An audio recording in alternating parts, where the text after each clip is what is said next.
శివోహం భక్తి ఛానల్కి స్వాగతం అండి. అందరికీ నమస్కారం.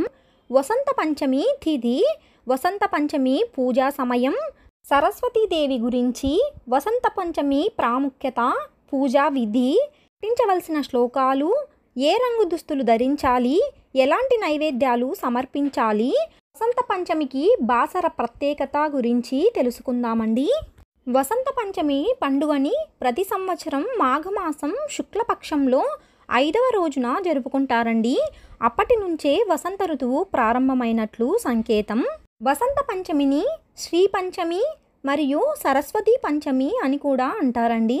సరస్వతీదేవి ఒక చేతిలో వీణ, మరో చేతిలో పుస్తకం, జపమాల, అభయముద్రలు ధరించి ఉంటుందండి. ఈ రూపం విద్య, జ్ఞానం, బుద్ధులకి ప్రతీకగా ఉంటాయండి.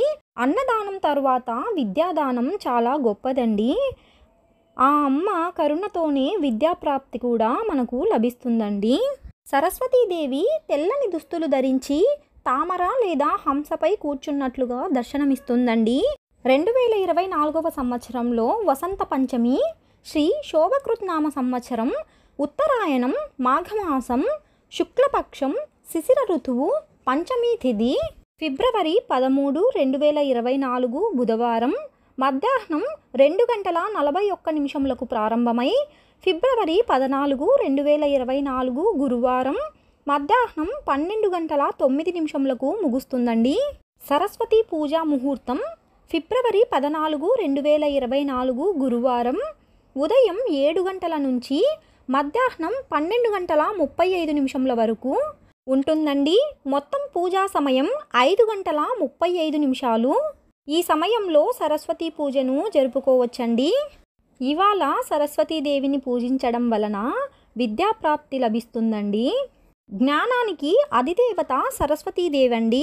సరస్వతీదేవి వసంత పంచమి రోజున అవతరించారు. ఇవాళ పిల్లలకు అక్షరాభ్యాసం చేయించడం వలన వాళ్ళు విద్యలో చక్కగా రాణిస్తారని నమ్మకమండి. అక్షరాభ్యాస సమయం ఫిబ్రవరి 14, 2024 గురువారం. ఇవాళ సూర్యోదయం నుంచి మనము అక్షరాభ్యాసాన్ని చేయించుకోవచ్చండి. వసంత పంచమి రోజున బాసరకి చాలా ప్రత్యేకత ఉందండి. ఇవాళ బాసర క్షేత్రంలో సరస్వతీదేవిని దర్శించుకుని తమ పిల్లలకు అక్షరాభ్యాసం చేస్తారండి.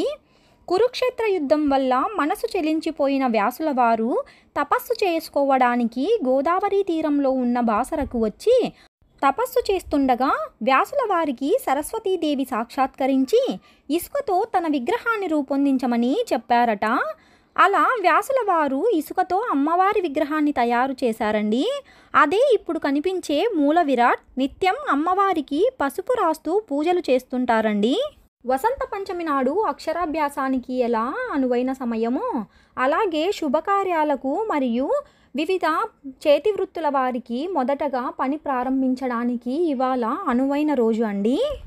ఇవాళ పసుపు రంగు దుస్తులను ధరించాలండి. సరస్వతీదేవి మాఘ శుక్ల పంచమి నాడు జన్మించింది కావున పసుపు రంగు సరస్వతీదేవికి చాలా ప్రీతికరమైనదండి. అందుకనే ఇవాళ పసుపు రంగు దుస్తులను ధరించి పూజ ప్రారంభించాలండి. అమ్మకు సమర్పించాల్సిన నైవేద్యాలు లడ్డు, పెసరపప్పు హల్వా, రవ్వ కేసరి, తీపి అన్నం, కేసరి, కోవా, పంచదార లేదా డ్రై ఫ్రూట్స్. మనకు వీలైనంతలో పసుపు రంగు నైవేద్యాలను సమర్పించడానికే ప్రయత్నించాలండి. వసంత పంచమి నాడు పఠించవలసినవి సరస్వతీ శ్లోకం, సరస్వతీ కవచం, సరస్వతీ అష్టోత్తర శతనామావళి, సరస్వతీ అష్టకం మరియు సరస్వతీ సహస్రనామావళి. తెలుసుకున్నాం కదా అండి వసంత పంచమి గురించి. మరొక వీడియోలో మళ్ళీ కలుసుకుందామండి. సెలవు మరి. స్వస్తి.